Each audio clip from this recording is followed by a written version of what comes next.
Bueno, ahí está. Entonces, empezamos con el libro que nos corresponde del otro de literatura sapiencial. Faltó una parte de hablar sobre el tema del Señor, que entra dentro de la literatura sapiencial de manera general. Sin embargo, lo voy a tocar en el siguiente libro que nos toca la próxima semana, que es Proverbios. Por eso, ahí el detalle. A ver qué dice. No puedo entrar. A ver, déjenme. ¿Cuál es el lead? A ver, déjenme yo. Denme chance aquí con este hermano para mandarle el ID. Si no es una cosa, es otra. Dije, si fuéramos hermanos carismáticos, dijéramos que es Satanás, ¿va? Dicen, todo le echan la culpa a Satanás, pero como yo soy bautista y Ya creo en vimos la que, sobre, ya y vimos creo en la sobre, que le invitaron a la Polar, ¿eh? ¿verdad? Y yo soy de la soberanía del Señor, entonces yo creo que es eso, ¿no? Entonces, yo creo que es la soberanía del Señor. Y es soberano. Pensando en el libro que vamos a ver hoy de Job, ¿no? Si te portas mal, te tiene que ir mal. Si te portas bien, te tiene que ir bien. Cuando la realidad es otra, ¿no? Aunque el creyente esté viendo una vida piadosa, eso no quiere decir que por eso le va a ir mal. Pero bueno, esa es la perspectiva de los amigos de Job. Pero ahora sí, ahí está. Yo espero que ya está. Bueno, entonces les decía, faltó un tema ahí en la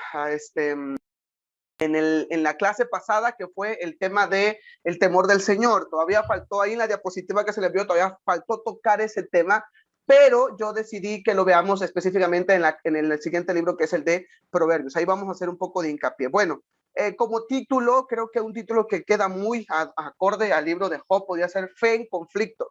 Creo firmemente que Job representa lo que en ese momento el ser humano pensaba, y que creo que todavía es lo que se sigue pensando. Solamente cuando experimentamos momentos difíciles en nuestra vida, como muerte, enfermedades, dificultades, es que nuestra fe se empieza a mover.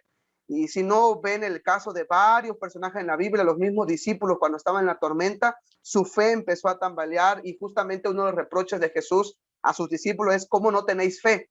Y justamente el caso de Job, ese es el caso, es una fe que está en conflicto. No quiere decir que Job no tenía fe, porque entonces usted me puede decir, hermano, pero y el capítulo 1, que siempre alabamos a Job por el capítulo 1, Dios dio, Dios quitó, bendito sea el nombre del Señor donde queda. Es cierto, Job jamás perdió su fe, pero tenía una fe en conflicto, y creo que es lo que dice el hermano C.S. Lewis, el autor de las Crónicas de Narnia, en un libro, no recuerdo, creo que por acá lo tengo, acá está, es el libro de Una pena de observación. Este libro habla acerca de la muerte de su esposa. Cuando muere su esposa, él escribe este pequeñito libro, menos de 100 páginas, y él dice algo que yo subrayé, dice: nunca sabe uno hasta qué punto cree en algo mientras su verdad o su falsedad no se convierten en un asunto de vida o muerte.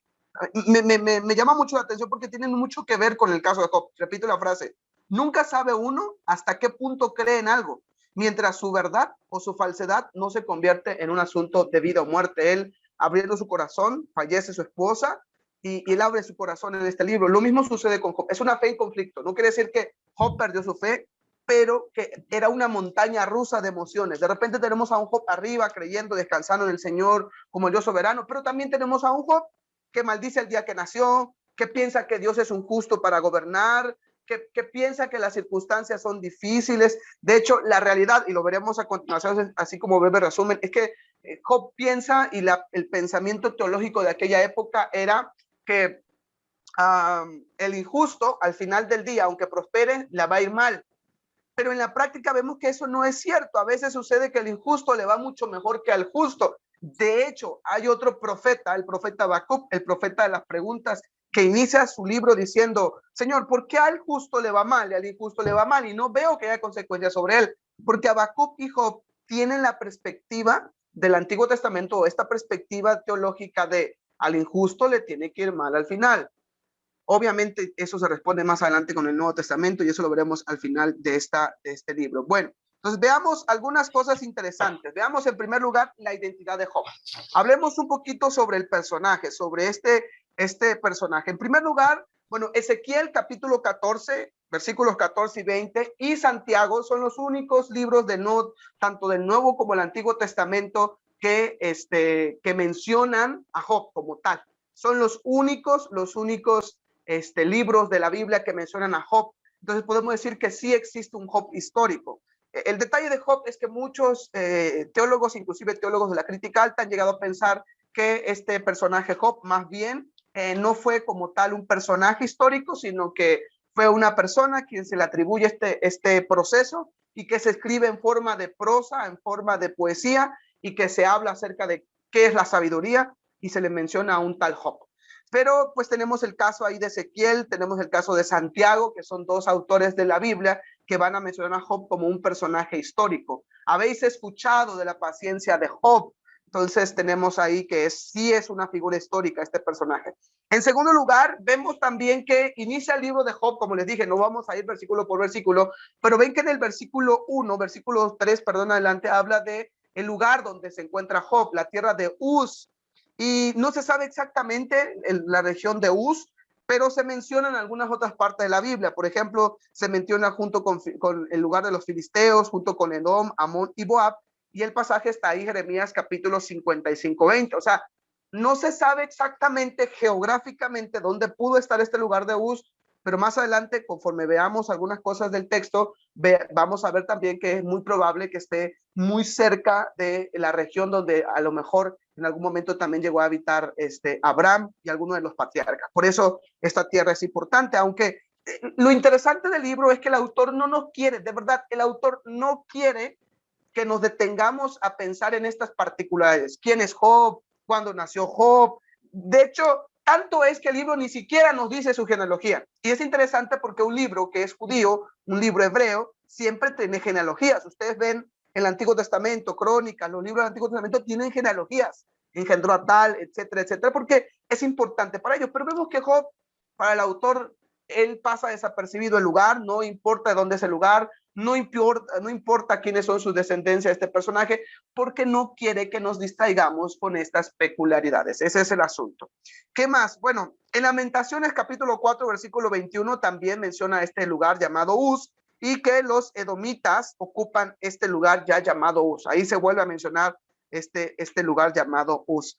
Y en Job, capítulo 1, versículo 3, se incluye a Job juntamente con las personas del oriente. Yo no sé si habían dado cuenta en algún momento cuando han leído el libro de Job, pero es interesante que ni Job ni sus amigos tienen nombre hebreos. De hecho, es muy probable que ninguno de ellos sea hebreo. Lo que quiere hacer el autor es hablar de la literatura sapiencial o la filosofía que se creía sobre quién es Dios, qué es la justicia, cómo es el sufrimiento, etcétera, y que no hay necesidad entonces de mencionar inclusive a algún personaje hebreo. Por eso vemos que ni siquiera Job ni sus amigos tienen nombres hebreos. De hecho, el único que sí tiene un nombre hebreo es el último amigo. ¿Se acuerdan? Eliú, el que llega al final y el que se ve que es más buena onda con Job, porque todos casi lo condenan y le dice, es por tu pecado. Y el único que se ve que es un poco más accesible es Eliú. Es el único que tiene un nombre hebreo. Eliú es el único. De ahí todos los demás no tienen nombres hebreos porque el autor no quiere o no le interesa demostrarnos o darnos a compartir eso. ¿Qué más?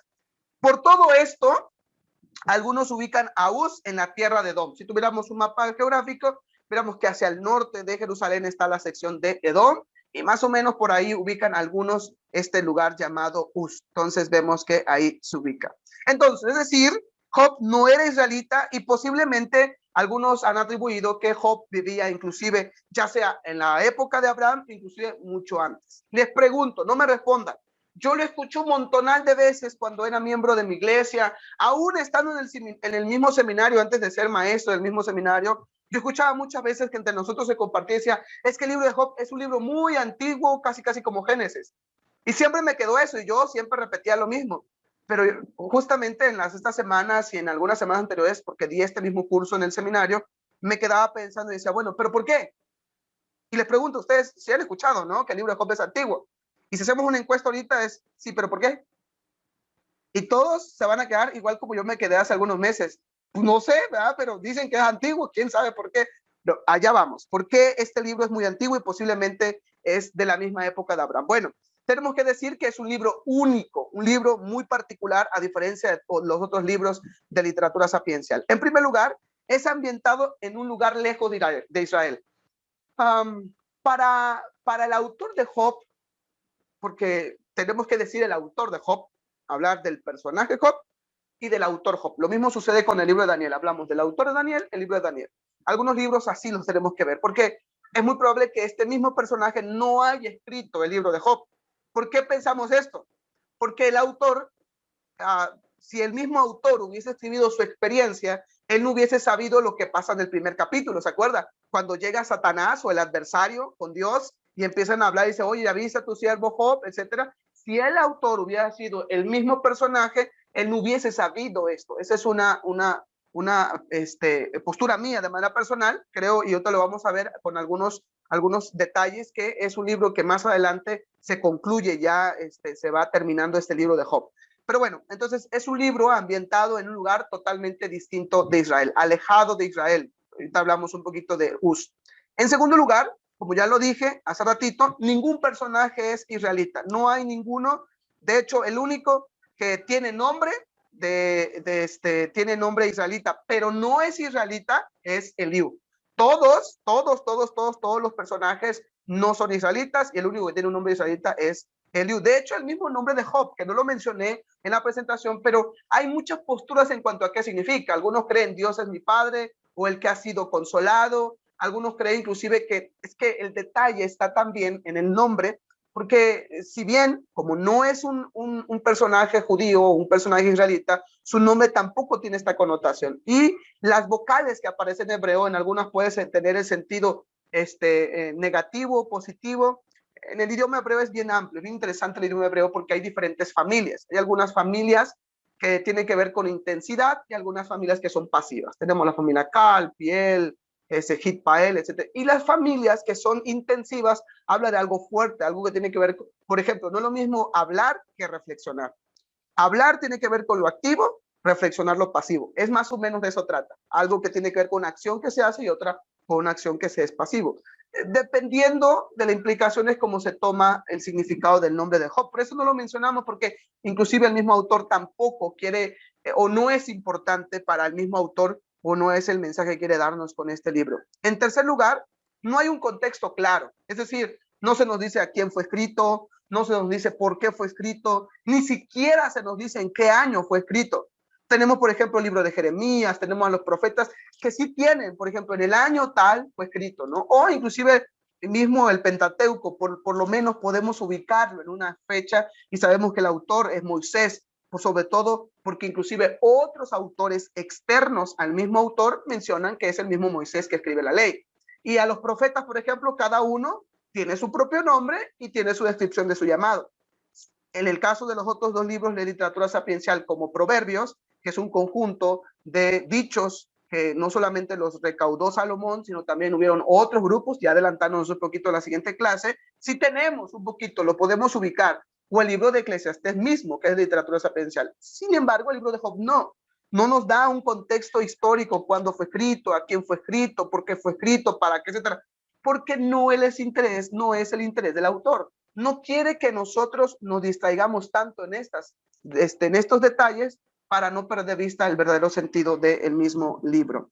En cuarto lugar, tenemos que decir que hay un trasfondo patriarcal. Es aquí ya, esta sería la primera razón de decir que el libro de Job es un libro antiguo, porque cuando vemos los primeros dos capítulos de Job, ya de ahí nos puede ubicar en algún tiempo en la época del pueblo de Israel, sobre todo porque si el libro de Job hubiese sido escrito en la época de Salomón, o hubiese sido escrito en el siglo octavo, noveno, como algunos creen, Job, sin duda algunas, hubiera hablado de la ley, hubiera hablado del exilio, hubiera hablado sobre el tema de la desobediencia del pueblo, si hubiese sido escrito este libro en esa época. Si hubiese sido escrito en la época de Jueces, hablará sobre la ley también, hablará sobre los 10 mandamientos, hablará sobre la desobediencia, sobre las consecuencias, etcétera, etcétera. ¿Se acuerdan que la semana pasada hablábamos que en el Antiguo Testamento tiene la influencia de la literatura deuteronomista? Es decir, que Deuteronomio es la base de todo el Antiguo Testamento. Vemos que en este libro de Job, por ejemplo, no lo tiene. Por eso podemos decir que es un libro inclusive más antiguo que Génesis. No tiene la influencia de la ley. Eso sería algunas cuestiones ahí. Pero ahorita vamos a ver algunas de manera particular. En primer lugar, hay una religión muy primitiva, sin un sacerdocio central. Es decir, que si el libro de Job hubiese sido escrito en el siglo VIII, siglo VII, siglo VI, como algunos creen, hubiese estado un sacerdote. ven que es en la época de Moisés, cuando empieza el sacerdocio ahí con Aarón, y luego empieza el sacerdocio Eleazar, y luego empiezan a haber más sacerdotes, que son quienes hacen la figura de intermediarios entre Dios y el pueblo.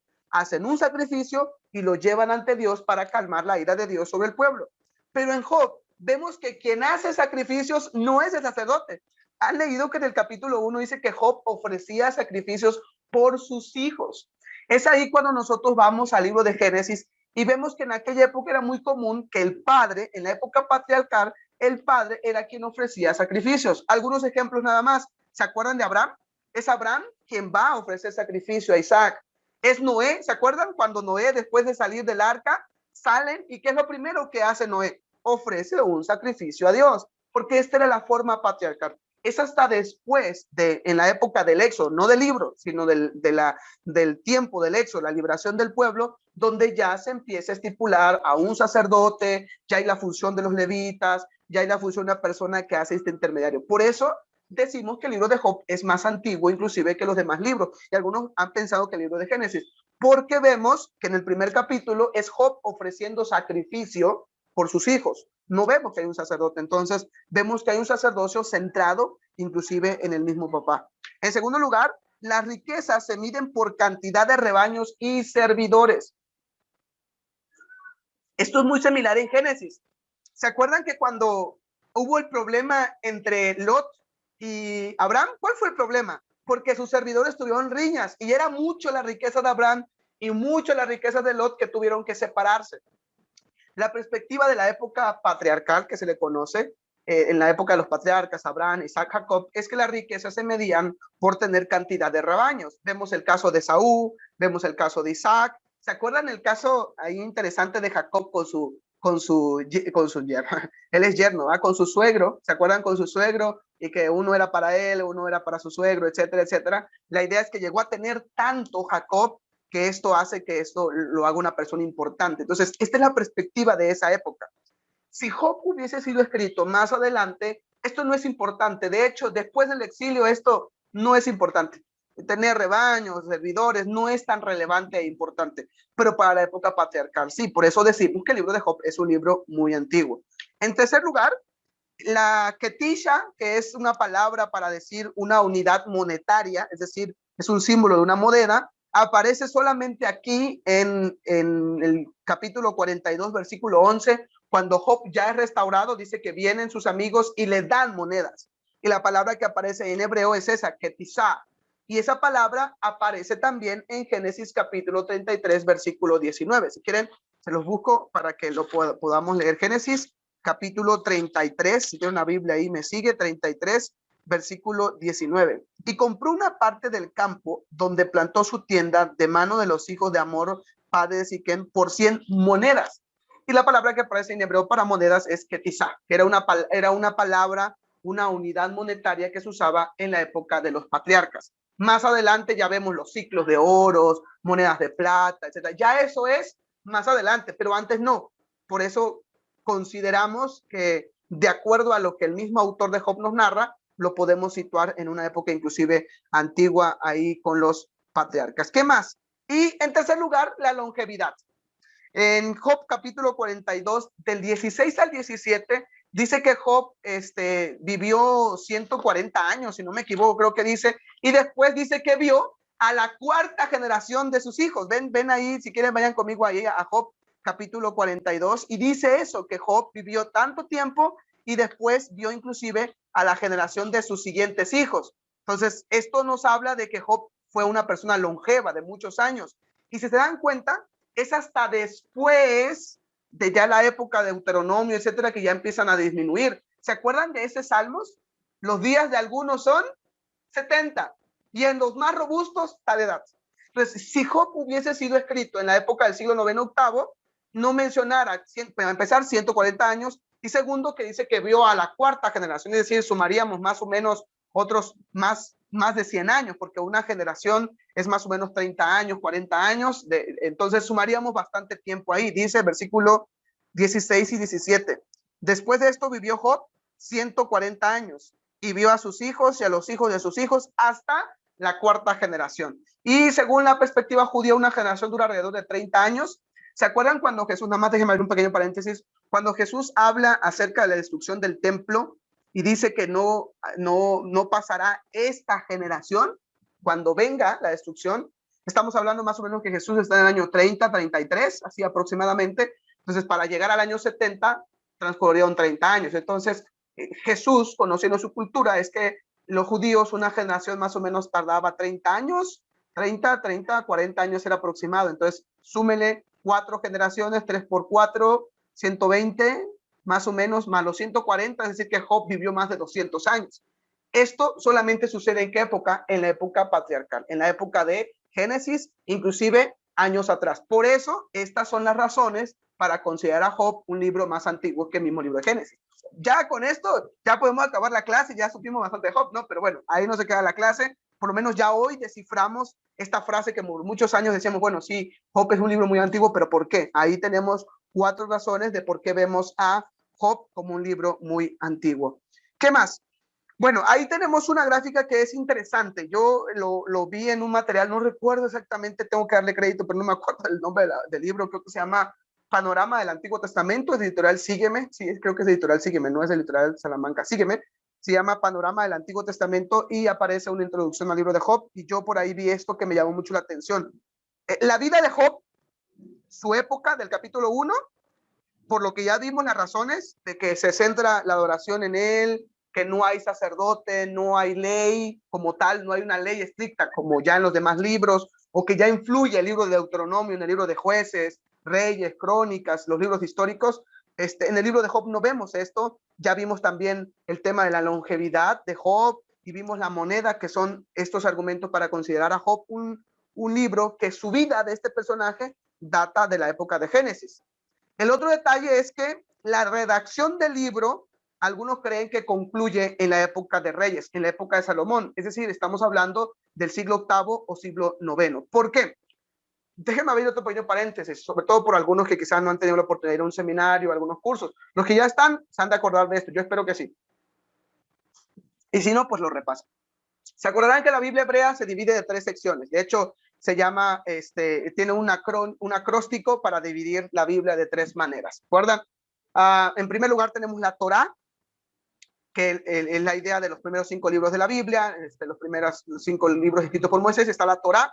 Luego tenemos la otra parte que se llaman los Neviim, los profetas, ahí están escritos los profetas, y se les divide en 2, profetas anteriores y profetas posteriores. Y en los anteriores tenemos ahí a Josué, aunque no está Biblia, en el orden no aparece ahí, pero la Biblia está dividida así. Están los demás libros, Reyes, Crónicas, no, Reyes, etc. Y finalmente aparece el otro conjunto de libros conocidos como los Ketubim, los otros escritos, que fueron escritos que datan más o menos del siglo VIII, siglo IX, siglo X antes de Cristo. Entonces son estos libros, se dividen así, conocido como la Tanaj, así se llama la Biblia en hebreo. La Torá, los Neviim, los profetas, y finalmente los Ketubim, los otros escritos. Y en la Biblia hebraica, el libro de Job se acomoda dentro de estas categorías de los otros escritos, junto con Salmos, Proverbios, Crónicas y algunos otros escritos que aparecen ahí, sobre todo porque cuando concluye la redacción del libro y cuando ya entra como parte del canon bíblico, es hasta esa época y está considerado con los escritos. En nuestra Biblia, que ya tiene un poco de influencia ahí, hay un poquito de detalles, ya se acomoda el libro de Job entre los poéticos. Por eso no tenemos a Job antes de Génesis. Los libros están acomodados por tamaños, están acomodados también por el tipo de clasificación de literatura, y por eso tenemos a Job junto con Proverbios y pegadito y con Eclesiastés, porque están junto con los poéticos. Esa es la idea. Entonces, que tenemos que decir que la vida del personaje, la historia del personaje Job, data de ¿cuándo? Inclusive hasta antes de Génesis.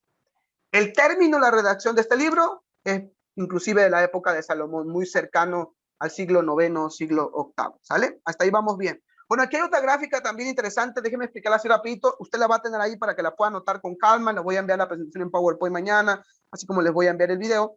Allá aparece cómo el libro de Job está con sus estilos literarios. Están los capítulos y aparecen qué género es cada uno de ellos, y del lado izquierdo, déjenme señalarlo, del lado izquierdo aparece una presuposición, yo quiero decir que es una presuposición de este autor, de cómo este libro fue un libro que se fue juntando y se fue redactando poco a poco, ¿no? Es decir, que concluyó hasta cerca del siglo VIII antes de Cristo, ahí terminó. Aunque esta postura es que sea del siglo III, inclusive antes de Cristo. Entonces, es un libro que fue redactado de diferentes maneras y por eso está escrito de diferentes maneras. Ahí hay una postura y aparece ahí los capítulos más o menos, cómo están estructurados. Ahí ustedes con más calmita lo leen, ahí en su casa yo les estaría enviando, pero más o menos lo que explica esta gráfica. Y esta es otra también interesante, que con más calmita ustedes pueden ver cómo el libro de Job se divide en géneros, en los temas y con argumentos. Ahí aparecen los capítulos, aparecen 3 ciclos de comentarios de los amigos, que yo en un momento más les explicaré sobre eso, pero del lado izquierdo, acá en la primera columna, aparecen algunas formas de géneros. Tenemos argumentos, tenemos doxologías, ahí como cantos, doxologías son cantos, quejas, temas de esperanza, etcétera. Me gusta esta gráfica, ya con más calmita ustedes lo estudian y yo les voy a enviar, aunado a esto, la parte de la explicación para que también ustedes tengan un poquito más. Pero lo quise poner ahí para que, por si se me olvidaba. Bueno, un breve bosquejo. Tenemos que bosquejar todos los libros de la Biblia para saber en qué parte está cada sección del libro, para más o menos entenderlo. Bueno, en primer lugar, del capítulo 1 al 2 tenemos un prólogo escrito como tipo narrativa en prosa, donde el autor empieza a narrar lo que sucede en un juicio celestial, donde está Dios, llega Satanás, todos los hijos de Dios, llegan, platican con Dios, y entre ellos está Satanás intentando acusar a Job. Luego Job es lastimado con su familia, posesiones, inclusive su misma salud, y es lo que narra este prólogo. Luego, bueno, antes, y este prólogo va a ser algo importante, porque en este prólogo se va a intentar responder en todo el libro por qué los justos sufren. Esa es la idea. Sin embargo, al final del día, el autor nos va a enseñar que esa no es la pregunta importante del libro. La pregunta importante del libro es si Dios es justo. Esa es la idea, y esa es la crítica de Job, la de los amigos. Dios es justo, Dios es injusto. Vamos a ver eso un poquito más adelante. Luego tenemos a Job y sus amigos, del capítulo 3 al 37, es la plática que tienen entre Job, sus amigos. Job hablan los amigos, habla Job, hablan los amigos. Es un diálogo entre ellos. En tercer lugar, tenemos la respuesta de Dios, capítulo 38 y 41. Dios responde. Termina la sección de Job y sus amigos, Job pidiendo que Dios mismo se le aparezca para que entonces le responda por qué es que está sufriendo, y Dios le responde a Job, no como Job esperaba. De hecho, eso lo veremos a continuación. Y finalmente tenemos un epílogo, donde es un epílogo más positivo. Job es restaurado, Job reconoce quién es Dios, y al final es premiado con el doble de lo que había perdido. Y concluye nuestro libro de Job. Bueno, el contenido del libro de Job. Veamos algunas apreciaciones de este maravilloso libro. Bueno, todo el libro en general, después del prólogo, tenemos un ciclo de diálogos. Hay un diálogo entre los personajes que se va dando. Y esta era una forma en la época de la literatura de Job, una forma para intentar descifrar las diferentes formas de la vida, era a través del diálogo. Los griegos inclusive lo usaron, la dialéctica, una forma a través de preguntas, por qué, cuándo, dónde. A través de esas formas uno podía intentar descubrir la existencia del universo, la existencia del conocimiento, la existencia del hombre mismo. Entonces, la literatura sapiencial trata de hacer algo similar, a través de preguntas, diálogos, que lo veremos cuando veamos el último libro de Eclesiastés, que el libro de Eclesiastés es como un diálogo también entre el autor y quien lee. Es como si le está diciendo, mira, yo intenté con todas estas cosas y me di cuenta que todo es vanidad. Que veremos que también es una forma de llegar a una explicación de la sabiduría a través del pesimismo que tiene ahí el libro de Eclesiastés. Bueno, en el libro de Job, para llegar a la sabiduría, llegar a descifrar por qué el hombre sufre, llegar a descifrar los grandes enigmas de la sociedad, del mundo, es a través de diálogos, y se usa esa forma. Y tenemos ahí 3 ciclos de diálogos, del 13 al 14, del 20, ahí debería decir del 25 hasta el del 15, perdón, ahí debería decir 15, ahí fue error mío. El primer ciclo es del 13 al 14, 15 al 21 y 22 al 28, ¿sale? Son los 3 ciclos que aparecen ahí, porque luego habla Job, luego habla Eliú, y se pierde este ciclo. Hasta el principio es este ciclo. Hablan los amigos de Job, Job responde. Hablan los amigos, Job responde. Pero se pierde ya después del capítulo 29, ya cuando entra ahí en turno el otro personaje llamado Eliú, ya entra este personaje, y entonces ya se pierde ahí un poquito esta sincronía de un ciclo. Y la idea es que hay tres preguntas. Los personajes, en este caso Job y los amigos, empiezan a generarse preguntas a través de este diálogo. Y las tres preguntas que se intentan responder ¿es Dios justo? ¿Realmente Dios es justo a través de la sociedad? En segundo lugar, ¿gobierna Dios ahí debe decir, el universo en base al principio de justicia? Ahora, el detalle es que tanto Job como sus amigos tenían presuposiciones. Ellos creían que la justicia era como ellos pensaban que era la justicia. Sin embargo, el libro te va a responder que esa no es la forma de ver la justicia. De hecho, de eso trata el libro, más que responder la pregunta por qué el justo sufre. Pero bueno, y la tercera pregunta que se hacen los personajes es ¿cómo se explica entonces el sufrimiento de Job? En primer lugar, ¿es Dios justo? En segundo lugar, ¿gobierna Dios el universo con el principio de justicia? Pero ojo, el principio de justicia que ellos tenían o que el pensamiento de la época tenía. Ahorita veremos cuál era ese pensamiento. Y en tercer lugar, entonces, en base a esto, ¿cómo se explica el sufrimiento de Job? Bueno, y ante esto vamos a tener que hay una gran suposición. Empieza a existir una suposición. Los mismos autores, en este caso, los amigos de Job y Job empiezan a tener su gran presuposición. La primera es, ¿hay acciones humanas buenas? Entonces, esto quiere decir que hay una justicia divina. El hombre actúa y al mismo tiempo Dios tiene que ser justo. Esa es su primera presuposición que tienen. El hombre hace actividades, el hombre actúa, hay una acción de él y a su vez Dios tiene que regir la justicia. Esa es la perspectiva del pensamiento de los amigos de Job. Ahora, para el autor de Job, el autor de este maravilloso libro de literatura sapiencial, lo que quiere hacer es que lo que vamos a leer y examinar este libro es como si nosotros estuviéramos frente a un tribunal. Nosotros han visto que en Estados Unidos algunas películas se ven, está el culpable, está la parte defensora y está la parte que ataca. Y detrás está un grupo de personas que van a decir si la persona es culpable o no. Es como si nosotros fuésemos ese grupo de personas que estamos escuchando los argumentos de cada uno de ellos. Y entonces, la suposición en general, tanto de los amigos de Job como de Job mismo, es que existen acciones humanas y que Dios tiene que regir la justicia. Y en base a eso, ellos tienen una gran suposición, que es, entonces, si tú eres sabio y eres una persona buena, por ende, tienes que tener éxito y Dios te tiene que recompensar. Parece ser que todavía en pleno 2021 la iglesia sigue pensando en lo mismo. Hay algo en la historia del cristianismo que se le conoce como el pensamiento mecánico. Déjame un pequeño paréntesis. Después de la Edad Media, recordarán esta época llamada el oscurantismo, donde no había Biblia, donde el Papa tenía la autoridad, etcétera. Llegó la época del Renacimiento, etcétera, y luego aparece la época de la filosofía mecánica. La filosofía mecánica dice, A más B es igual a C. En la vida cristiana es, yo tengo que orar, yo leo mi Biblia, yo ayuno, en automático se suma todo esto y Dios me tiene que bendecir.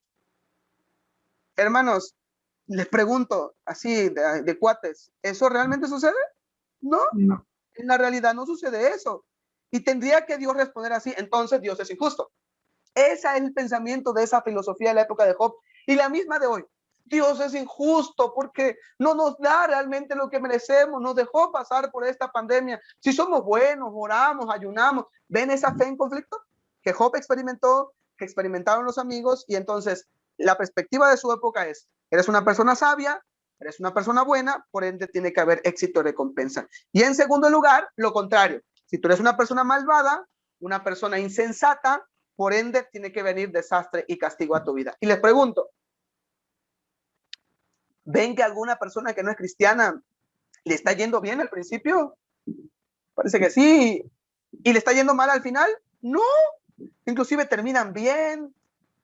Parece ser que no pasa nada y que Dios no es justo. Esa es la gran presuposición que tienen tanto los amigos de Job como Job.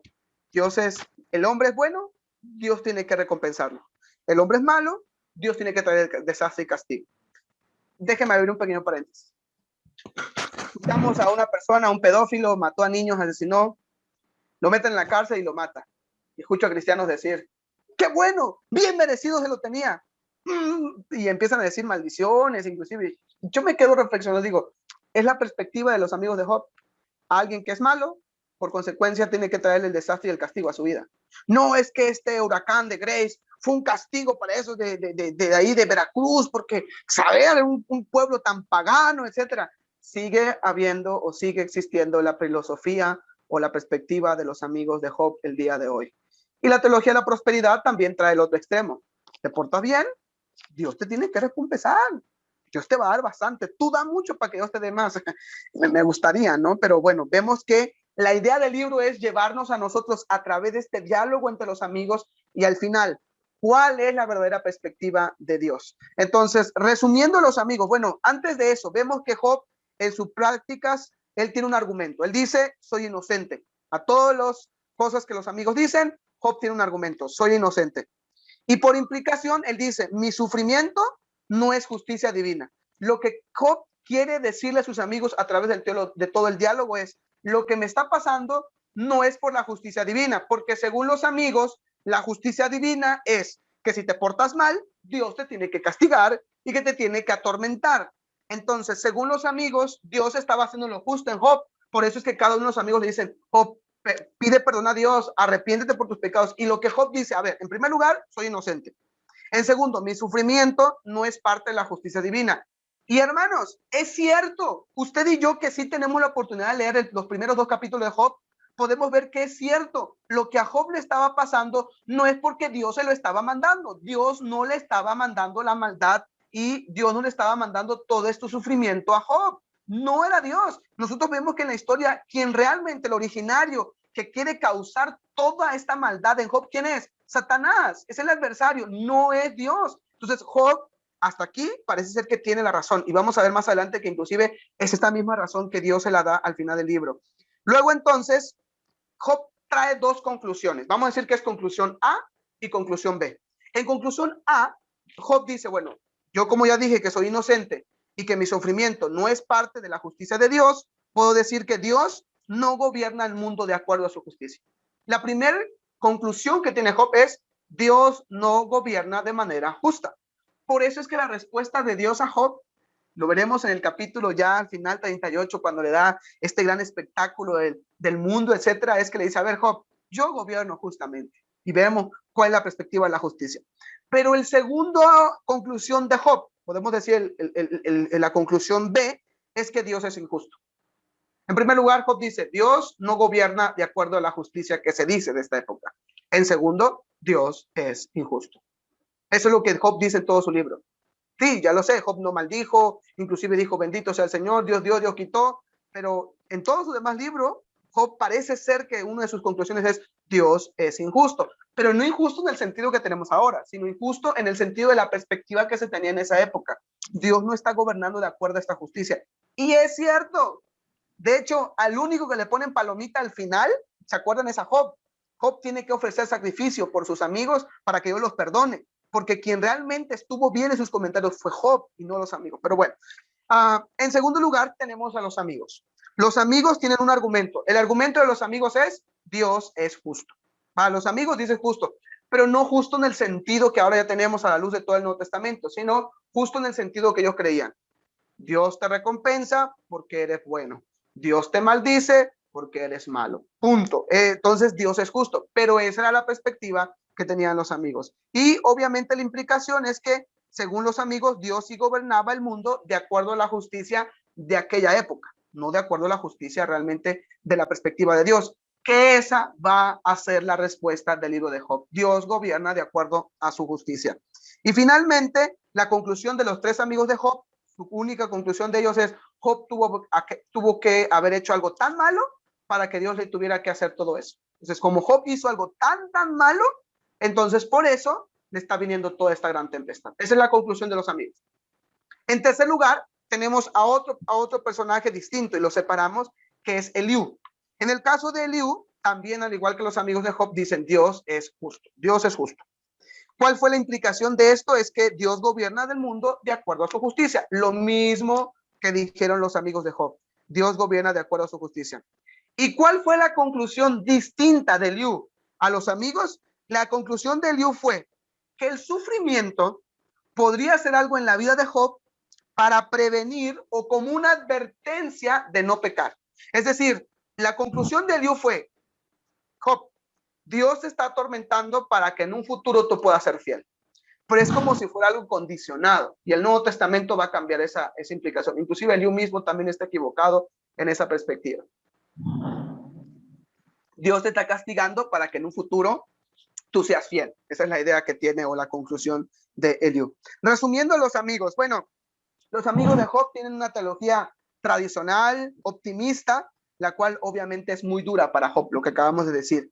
En segundo lugar, si Dios te aflige con el sufrimiento, es porque has pecado. Job, Dios es bueno, Dios es bueno.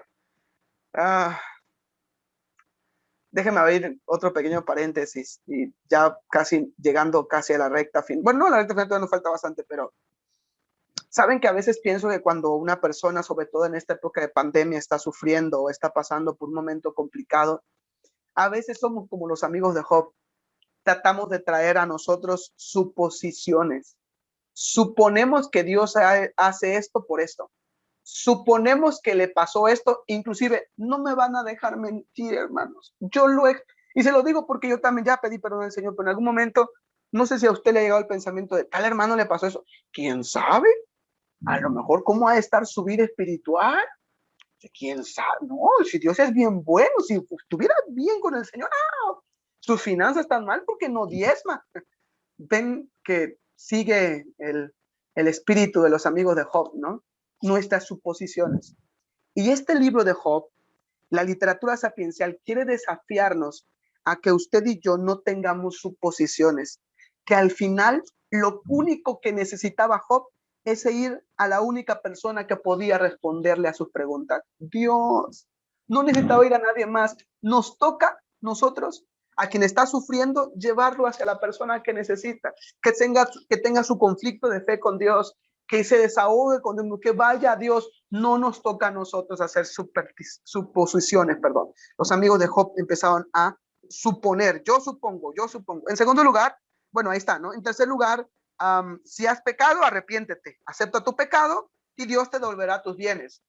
De hecho, vemos al final que sí, Dios le devolvió inclusive el doble. Ahora, otro pequeño paréntesis. Dios fue injusto al quitarle, bueno, porque no fue Dios quien le quitó las cosas, ¿verdad? Pero Satanás. Vamos a decirlo, Dios fue injusto al permitir que a Job le pasara todo esto. No. Dios fue justo al darle lo que Job tampoco se merecía.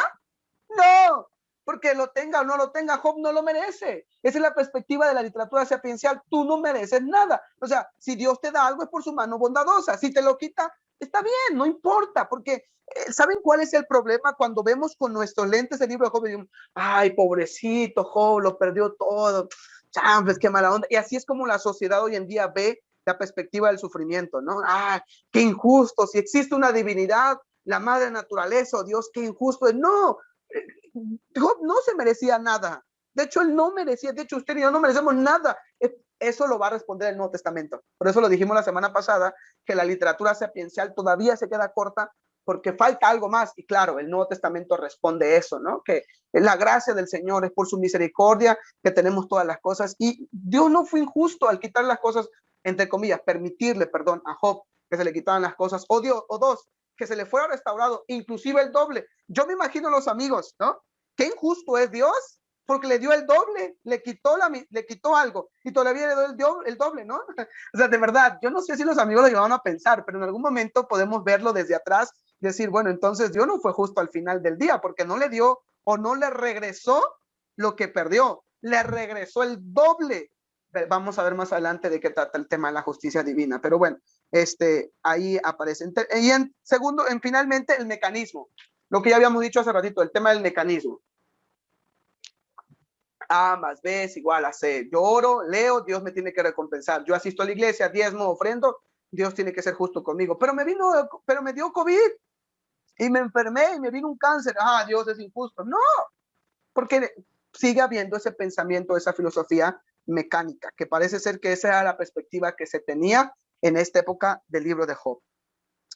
Por eso Dios tenía que sacar a Abraham de Ur de los Caldeos para que su perspectiva que tenía sobre Dios cambiara. y llevarlo a que él dependiera totalmente de Dios, lo mismo que Job. Bueno, ¿cuál fue la conclusión de Job mismo? Bueno, Dios castiga a los inocentes. La perspectiva de Job es Dios castiga a los inocentes. Job 9:23. Para la perspectiva de Job también es que el injusto al final terminará mal.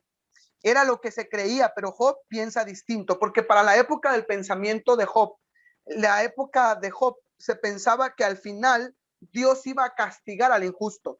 De hecho, tenemos ahí el libro de Proverbios, por ejemplo, Salmos, que al final él hollará a sus enemigos. Ven que esta perspectiva de la literatura es los injustos al final tendrán que pagar su castigo. Y sí es cierto, el Nuevo Testamento después deciden eso, la paga del pecado es muerte, hay consecuencia de eso.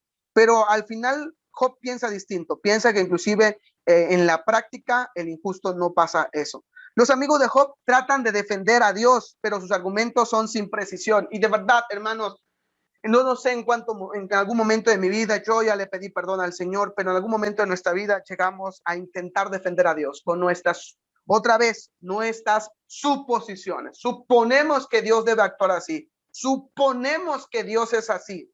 No, y lo veremos ahorita al final cuál fue la perspectiva de Dios, pero los amigos de Job intentaron defender a Dios, pero tuvieron argumentos sin precisión. ¿Cómo termina el debate? Bueno, al final el debate termina diciendo Job en el capítulo 28 que la sabiduría es inalcanzable. No se puede alcanzar. Esta sabiduría es inalcanzable. En segundo lugar, Job, déjenme, voy a rechazar esta llamada. Déjenme, perdón. A ver si no se traba. Rechazar. Ahí está. Bueno, la sabiduría es inalcanzable. Y ahí Job tiene una maravillosa poesía ahí que habla de la sabiduría, y esta sabiduría es inalcanzable. En segundo lugar, Job compara su pasado, su presente, y al final lo que hace Job es que quiere debatir con Dios mismo. Bueno, ese es en segundo lugar. Ahí tenemos. Paso rapidito. Ustedes van a tener la presentación en PowerPoint por si no alcanzan a escribir. Bueno, vamos a la respuesta de Dios a Job. ¿Cuál fue la respuesta que Dios le dio a Job? En primer lugar, la respuesta de Job parece ser que llegamos al capítulo 38 y decimos, ahora sí, Dios le va a responder a Job, a mí y a todos los que estamos escuchando la clase y a todos los que leemos Job. Decimos, por fin Dios le va a responder a Job porque el justo sufre. Pero cuando vamos al capítulo 38 vemos que eso no es cierto. Dios jamás le responde a Job. Ni siquiera le dice, mira Job, la verdad es que vino Satanás y me dijo, bueno, oye, pues ya viste a mi siervo Job, y pues yo le di chance que te pasara lo que pasó, entonces pues bueno, por eso estás padeciendo por eso, pero no te preocupes, cuate, yo te voy a restaurar todo lo que tienes, te voy a dar el doble. Parece ser que queremos suponer que Dios va a responder así. Sin embargo, Dios lleva a Job, vamos a decirlo de esta manera, a un tour por toda la vida. Le dice cómo es la realidad de la vida. Y entonces le muestra algo que usted y yo tenemos que entender sobre nuestra naturaleza, sobre el mundo y lo que este libro de literatura sapiencial quiere enseñarnos. Job y el ser humano tiene limitaciones. Jamás vamos a poder llegar a comprender la justicia divina porque tenemos limitaciones. Hay cosas que nos parecen justas. Y si no, vea nuestra sociedad. Para la sociedad es justo que lo traten. Y ya veo en ese video de esta muchachita que se pone a llorar porque dice, me tienes que decir compañera, ¿no? Es que es justo. Ven, el ser humano intentando buscar justicia propia. Parece ser que la sociedad, si me matas, te tengo que matar porque esa es justicia. Hacer justicia con mi propia mano. Entonces, el mundo intenta ver la justicia desde su propia perspectiva. Pero el capítulo donde Dios habla quiere enseñar a Job, a usted y a mí, quien hemos de leer Job, que Job tiene limitaciones. 3 tipos de limitaciones. En primer lugar, la primera limitación es que hay una duración de vida. Job, Dios le dice a Job, mira Job, tu vida es pasajera. Y hermanos, ¿por qué no podemos nosotros hacer justicia propia nuestra o llegar a creer que podemos controlar la justicia? Porque nuestra vida es pasajera. Vemos la historia y decimos, híjole, qué injusto fueron ciertas guerras, qué injusto fueron los conquistadores con los indígenas, qué injusto. Otra vez lo vemos con nuestras presuposiciones, con nuestros lentes. Cuando muere un niño, No sé si vieron en las noticias en esta semana, en Veracruz murió una mamá, murieron sus 5 hijos y el esposo quedó solamente destrozado y pensamos en este tema de justicia otra vez, ¿no? Pero es cierto, nuestra vida es pasajera, nosotros no podemos hacer justicia porque nuestra vida es efímera, hay una duración de vida. Dios lleva a Job a recordarle tu vida y de quienes van a leer Job y van a reflexionar en Job es que tiene una duración. Sin embargo, Dios no, Dios es eterno. Por eso Él sí puede hacer justicia, por eso su justicia es mejor, porque Él ve tanto lo que sucedió en el año 30 cuando mataron a Esteban, como cuando sucedió ahora en el 2021 cuando están siendo perseguidos los cristianos en Pakistán. Él está viendo todo, el pasado, el presente, el futuro. Usted y yo no. Nuestra vida tiene una duración. Y pienso, por ejemplo, ven en el libro de Hechos, ven que hay una historia ahí bien interesante en el mismo capítulo. La iglesia está orando para que liberen a los que están en la cárcel y liberan a Pedro, pero en el siguiente capítulo asesinan a Jacobo, lo decapitan. Y uno dice, qué injusto, ¿no? ¿Por qué Dios permitió que a Pedro liberara y a Jacobo lo mataran? Eso es injusto, Señor. ¿Por qué a mí, que estoy sirviendo en tu iglesia, estoy trabajando, estoy escrito en el libro de Job, estoy escrito en la clase de Job, no veo qué onda con mi vida? Y el hermano que es flojo, no sirve en la iglesia, llega cuando quiere, o como decimos aquí en Chiapas, come cuando hay, y le está yendo bien, Señor. ¿Por qué? ¿Por qué? Nuestra vida tiene una oración. Dios no, Dios es eterno. Por eso Él puede hacer una justicia distinta a la nuestra. Y la respuesta del capítulo donde Dios le responde a Job es: nuestra vida es duradera. En segundo lugar, otra limitación de Job. Hay una limitación del saber. Job no sabe todo. Ven que Dios lleva a Job y le dice: a ver, Job, tú sabes que hay un proceso que se le conoce para que el agua llegue y luego el agua se convierta en otra vez en lluvia y la lluvia regrese al mar y luego del mar hay todo un ciclo de la lluvia. Hermanos, de verdad, ¿ustedes creen que si ustedes y yo pudiésemos controlar lo que sucede? No. Si yo pudiera controlar lo que sucede alrededor, ya tuviera todo, ya todos los planetas estuvieran pegados con otros, ya el ciclo del agua se hubiera distorsionado. No podemos. Lo que Dios quería enseñarle a Job es su limitación. Él no puede presuponer la justicia porque su saber es limitado, nuestra mente es finita, hermanos. Y este libro de la literatura sapiencial quiere enseñar tanto a los hebreos que lo van a leer como a todos los demás, porque es un interesante, y aquí quería llegar, es un interesante libro de Job, que no es escrito y no es mencionado un personaje que es israelita, porque quiere enseñar, como lo dijimos en la semana pasada, que esta literatura sapiencial es universal. Aun cuando la ciencia ha avanzado, aun cuando los científicos han avanzado, nuestras limitaciones sobre el saber son finitas, comparadas con lo que Dios sabe. Cómo las plantas, ciertos animales, el ciclo de la vida. No, de verdad, si nosotros pudiésemos contar, es imposible. Dios quería llevarle a Job y decirle: a ver, Job, ¿tú dices que soy injusto? Bueno, te pregunto, ¿tú puedes llevar todo el ciclo? Y es interesante porque no sé si leyeron ahí en el libro de Job, cuando dice: tapé mi boca con una mano y tapé con la otra y me quedé callado y ya no dije nada más. O sea, casi dice Job a los mexicanos: me cayó la boca el Señor. Eso dice Job: tapé mi boca con una, tapé la otra y Dios me dejó callado. Porque no puedo presuponer la justicia, porque hay una duración de mi vida, porque el tema del saber y finalmente el poder. Yo no puedo presuponer el tema de la justicia porque yo no tengo el poder como Dios. Y justamente es aquí donde aparecen dos animales que algunos han tenido muchas presuposiciones también sobre ellos. Bueno, hay varias posturas sobre ellos. Aparece el Behemoth y el Leviatán. Algunos creen que se refiere a un hipopótamo y un cocodrilo.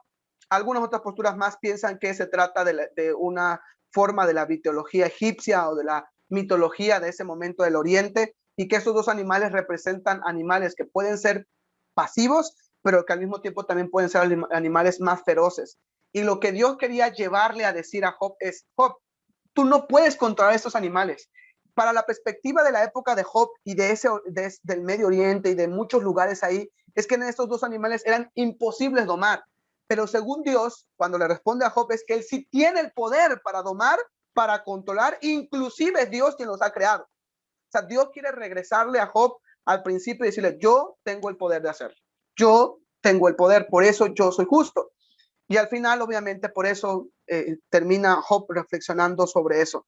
Y es interesante ahí este tema, ¿no? Y ahí está la imagen del torbellino. Entonces, la respuesta de Dios a Job fue que él tiene limitaciones por su duración de vida, del saber y del poder. Finalmente, ya para concluir la clase, veamos algunas enseñanzas bien rápidamente sobre el libro de Job, algunas lecciones y enseñanzas que nos deja este libro. Quizás nada más veamos algunas para que tengamos un tiempo de preguntas y respuestas y la próxima semana concluimos esta parte. Bueno, en primer lugar, desde el torbellino aprendemos que el padecimiento es parte de la estructura del universo, algo indispensable en la providencia de Dios. Es decir, el padecimiento del ser humano es normal.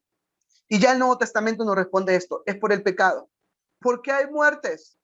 ¿Por qué existe maldad en el mundo? Porque sigue existiendo pecado. Y porque la iglesia que nosotros tenemos el mensaje del evangelio no estamos predicando la verdad. Por eso sigue existiendo. Dios, a responderle desde el torbellino a Job, le quiere decir que el padecimiento y el sufrimiento es parte de la vida de todo ser humano. Todo ser humano tiene que padecer. Inclusive desde que nacemos, lloramos naciendo. Nacimos llorando, ¿no? Y nos morimos llorando, ¿no? Es parte de la estructura de la vida. Esa es la idea de la reflexión de la sabiduría de Job y es lo que quiere enseñar a los de su época y a los de nosotros. Esta es una frase, no es mía, dice, los misterios de la vida no se resuelven abajo en la razón, sino arriba en el plan divino. O sea, lo que Job, la respuesta que Job recibió de parte de Dios es que los misterios de la vida no se resuelven aquí abajo en la razón, haciendo presuposiciones, ¿por qué este huracán Grace? ¿Por qué es esto, aquello? Sin duda, hay responsabilidad humana, la contaminación, lo que usted quiera, pero al final del día, los misterios de la vida siempre se van a resolver en el plano divino, porque es Dios quien conoce el pasado, el presente y el futuro. Y como vimos, tenemos limitantes. En segundo lugar, los justos no son eximidos del sufrimiento en este mundo. Una de las lecciones o enseñanzas del libro de Job es que los justos no son eximidos del sufrimiento en este mundo, sino, entonces ahora con la teología de la prosperidad que te dice, no, Dios quiere que seas sanado, y ahora con el salió el COVID salieron muchos falsos maestros diciendo que estaban declarando y decretando y un montón de boberas. Que no, que al creyente no le va a pasar nada y agarran textos como Salmos de ninguna plaga tocará tu morada. Yo no uso el cubreboca porque ninguna plaga tocará tu morada, ¿no? Interesante, pero al final el libro de Job nos enseña que aún los justos han de pasar por el sufrimiento porque es parte de la naturaleza de este mundo caído. Este mundo que ha sido caído por el pecado ha de sufrir. Y aquí nos regresa al principio de Génesis. ¿Se acuerdan cuál fue las palabras de Dios a Eva? Con dolor parirás. Con el sudor de tu frente trabajarás. Habrá sufrimiento. O sea, Dios le dijo, a partir de haber caído en pecado, hay sufrimiento. Y el Nuevo Testamento responde, ¿acabará ese sufrimiento? Sí. El libro de Apocalipsis cuando dice que el Señor enjugará toda lágrima de los ojos. ¡Wow! O sea, hay esperanza. Job tenía esa esperanza también y al final descansó en esa esperanza. Número 3, no toda la aflicción que experimentan los creyentes viene de mano divina. O sea, si algo quiere enseñar el libro de Job es que muchas aflicciones que los creyentes pueden experimentar no vienen de la mano divina. Déjenme abrir un pequeño paréntesis. Creyente que se murió, pobrecito el hermano, se murió así, no, pues ya estaba de Dios que se murió, no el fatalismo se le conoce, ya estaba de Dios. Sí, pues el hermano no se cuidó, tenía diabetes, hipertensión, no tomaba sus medicamentos, le entraba duro a la coca, le entraba duro a las carnitas, etcétera, pero ya estaba de Dios. Dios ya lo quería recoger. Era un alma de Dios. Hay muchas cosas que al creyente le pasan como enfermedad que no es porque Dios me está mandando esta grande prueba. ¿Y cuál es su prueba, hermana? Tengo diabetes. No. Y Dios se la mandó, sí, definitivamente. ¿No? Que parece ser que esa es la perspectiva hoy en día de muchas personas, ¿no? De muchos creyentes todavía. Sin embargo, el libro de Job responde a eso. Muchas aflicciones que experimentan los creyentes no vienen de la mano divina. Muchas de ellas no. Pero sí responde que aún en medio de estas aflicciones, la mano divina sí estará con ellos. Esa es la reflexión.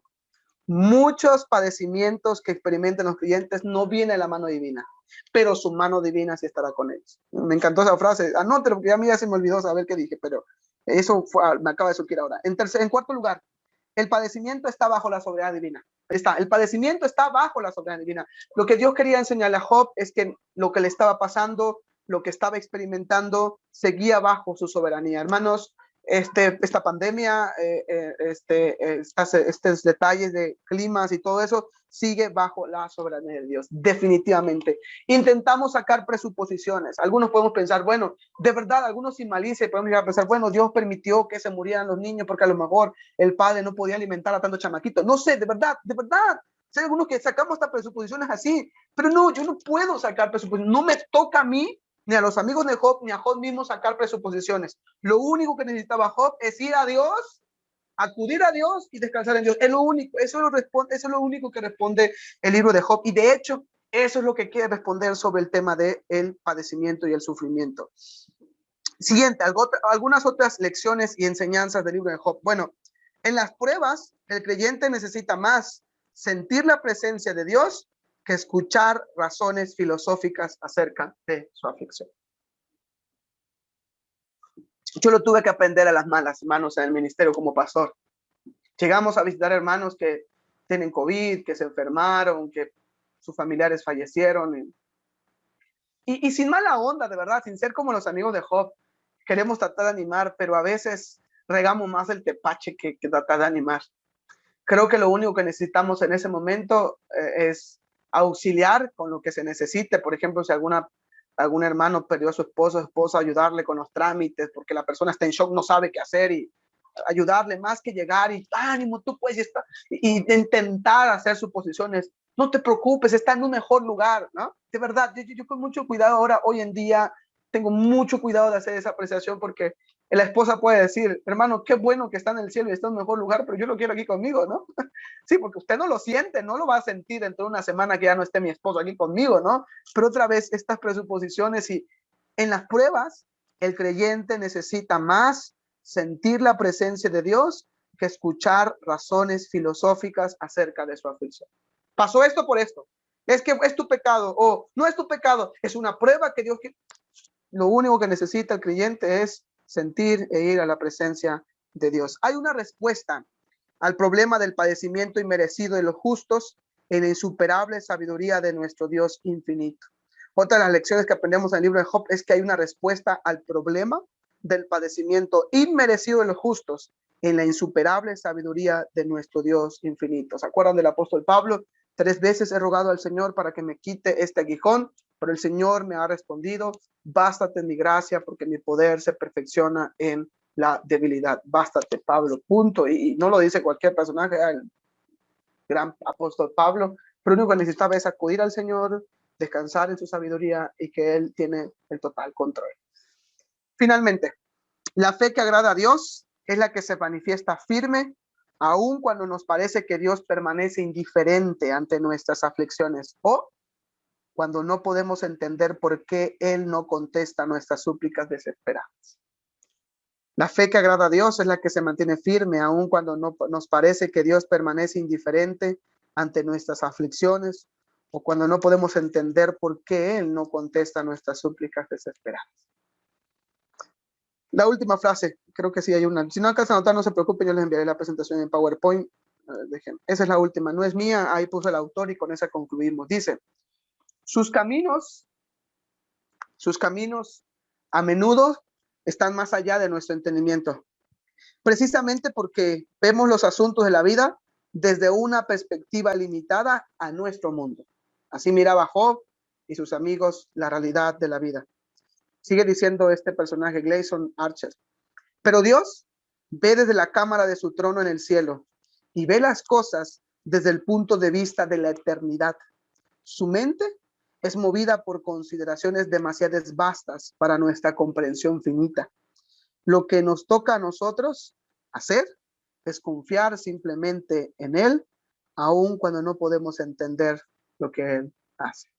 Con eso estaremos concluyendo nuestra clase el día de hoy. Ya la semana que viene, estaremos viendo el libro de Proverbios. preguntas, comentarios. Yo lo sé, no, hay ciertos textos que no pudimos tocar, ciertos versículos por el tiempo. Ya les dije, no es un curso exhaustivo, tampoco es un exégesis como tal, porque no vamos versículo por versículo, pero extrajimos lo más que pudimos sacar el jugo del libro de Job. Y la próxima semana estaremos viendo el libro de Proverbios. Siempre pensamos, Proverbios escrito por Salomón, sí, pero ahí por ahí hay un proverbio que no fue escrito por Salomón, entonces no todos fueron escritos por Salomón. Entonces, a eso hablaremos un poquito la próxima semana, veremos un poquito sobre el temor del Señor en la perspectiva del libro de Proverbios, entonces veremos varias cuestiones la próxima semana. Yo les estaré enviando aunado al PowerPoint, al video para que usted pueda repasar con calmita. Por ahí 2 materiales, uno muy cortito, 2-3 páginas, y otro igual de 2-3 páginas para que usted pueda complementar. Por ahí viene algo que no tocamos, les digo, por el tiempo, que es lo de yo sé que mi Redentor vive. Han visto que hay un pasaje de Job que dice yo sé que mi Redentor vive, y algunos han llegado a pensar que se piensa, Job está pensando en la resurrección. Sin embargo, de manera personal y por lo que ya vimos hoy en la clase, que Job es un libro, inclusive más atrás del libro de Génesis, la perspectiva de Génesis, de los Salmos, es que la persona moría y se iba al Seol. O sea, no había como una esperanza de resurrección. Hay algunos tintes por ahí más adelante. Entonces, por ahí yo les voy a mandar un artículo que encontré muy bueno, que va a hablar un poquito sobre esa palabra redentor. La palabra que aparece en hebreo creo que es Goel, si no me equivoco. Van a leer un poquito más sobre eso, para que ustedes puedan ahondar un poquito sobre eso. Yo sé que por el tiempo no podemos. Pero bueno, preguntas, comentarios, confesiones de pecados, bueno al Señor. Si alguien tiene una pregunta, tiene ahí en el Zoom el de manitas, alza la mano y le damos la mano. 2, 3 personitas rápido para que ahí Abdi 1, 2 personas más para que en el último tiempo que nos queda, Abdi es 1. A ver si nadie más tiene alguna pregunta, comentario, sugerencia, confesión de pecado. Bueno, sabios, ¿verdad? Bueno, adelante, Abdi, puedes estar tu micro. Dinos la pregunta. Hermano, tengo una No pregunta. te escucho.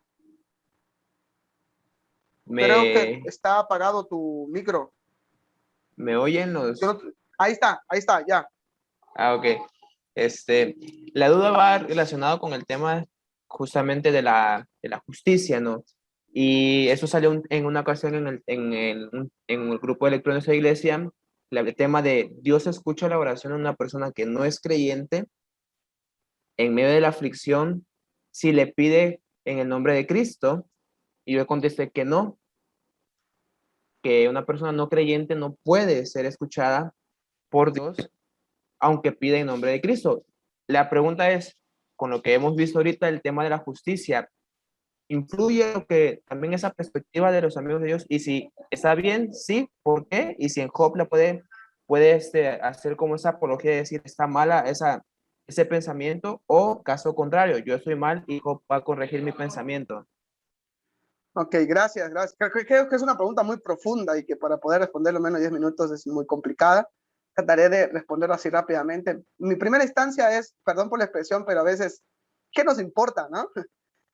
Si lo respondo o no, realmente pensamos, y hermano, ¿y qué? Aquellos que nunca conocieron del evangelio y que nunca les llegó un misionero y se murieron, ¿se van a ir al cielo? ¿Qué te importa, no? Ahora bien, sí tenemos quizás algunos filtros en la Biblia, sobre todo en el Nuevo Testamento, para ver, sobre todo tenemos algunos textos que nos pueden recalcar que es cierto, Dios escucha a una persona, yo no creo que justa o una persona, creo yo que inclusive podemos pensar que una persona que no es creyente, Dios lo puede escuchar, porque entonces, ¿cómo escucha su confesión? ¿No? Entonces, hablar de manera general que un incrédulo no puede ser escuchado por Dios es otra vez mi presuposición, mis suposiciones como los amigos de Job. Yo, entonces, ¿dónde queda la parte de que una persona, cuando va a Jesús y que a lo mejor algunos escuchaban en algún momento el mensaje del evangelio? Conozco de varios testimonios de hermanos que se sentaron en su casa, leyeron la Biblia, reflexionaron, se dieron cuenta que el evangelio era importante para sus vidas y en ese momento oraron a Dios y Dios los escuchó. Entonces, la conclusión de manera general, decir Dios no escucha al incrédulo, sí está mal. Si tiene su connotación abajo, así como nota al pie, decir, bueno, si es específicamente para salvación, entonces sí. En cuanto a lo otro, yo creo, Abdi, que no sé, no sé, de verdad, no sé, yo creo que y yo creo que otra vez intentando hacer mis presuposiciones, sin embargo, creo que sí hay textos en la Biblia donde dice exactamente donde Dios escucha a las personas. Sin embargo, hay otros textos donde habla acerca de que, por ejemplo, Dios no escucha la oración si estoy peleado con mi hermano, ¿no? ¿Se acuerdan de aquel canto que inclusive está ese texto de que Dios no puede escuchar si estoy mal con mi hermano, deja tu ofrenda, etcétera? O sea, sí hay filtros, pero otra vez, no depende de mí decir, bueno, a este hermano sí lo escuchó y a este no. Es otra vez el espíritu de aquel personaje del publicano. ¿Se acuerdan del publicano con aquel personaje que llegaron los dos juntos? Y el fariseo miraba, se daba golpes al pecho, etcétera. Y se acuerdan que el que salió justificado al final no fue el fariseo, sino fue el publicano. El publicano no era creyente, no habló en el nombre de Cristo. Entonces vemos que al final es Dios quien decide y es el que hace justicia. Otra vez son nuestras limitaciones de poder, limitaciones de sabiduría y limitaciones también de nuestra trascendencia, porque nuestra trascendencia es efímera, ¿no? Sin embargo, quizás sin tampoco ser un espíritu tan fariseo y tampoco un espíritu tan light de decir, sí, bueno, yo escucho a todo mundo, ¿no? También podemos decir que sí hay ciertos filtros del Nuevo Testamento, ¿no? En el cual, sobre todo, una de ellas es que Dios escucha a todo aquel que tiene que creer en Él, que ha depositado su confianza en Él, que es creyente, que el Espíritu Santo lo dirige, porque dice el apóstol Pablo, que quien nos dirige para que nuestras oraciones sean buenas y que nuestras oraciones, que a veces somos ahí medio raros con las oraciones y vayan bien dirigidas a Dios, es el Espíritu Santo quien pone en nosotros el querer como el hacer por su buena voluntad, etcétera, ¿no? Un creyente no tiene el Espíritu Santo y no sabe qué pedir, pero creo entonces que al final del día Dios puede poner en esa persona que sea convencida de pecado, de justicia y de juicio, aun cuando esta persona a lo mejor solamente escuchó una vez el mensaje del Evangelio. Queda ahí la interrogante, pero al igual que en el libro de Job, lo mismo, nos queda para que nosotros reflexionemos y digamos, bueno, tengo que ir y dirigir a la gente hacia Dios. Tengo que dirigir a... Job necesitaba ser dirigido a Dios, los amigos tenían que ser dirigidos a Dios, entonces yo hoy en día tengo que hacer lo mismo, dirigir a la gente, a lo único que puede responder a sus grandes interrogantes es a Dios, ¿no? Entonces creo que es más o menos así. Espero que haya respondido tu pregunta y a ver si no le di más vuelta al asunto. Bueno, si nadie más tiene alguna pregunta o comentario, terminemos orando, agradeciendo al Señor. Gracias.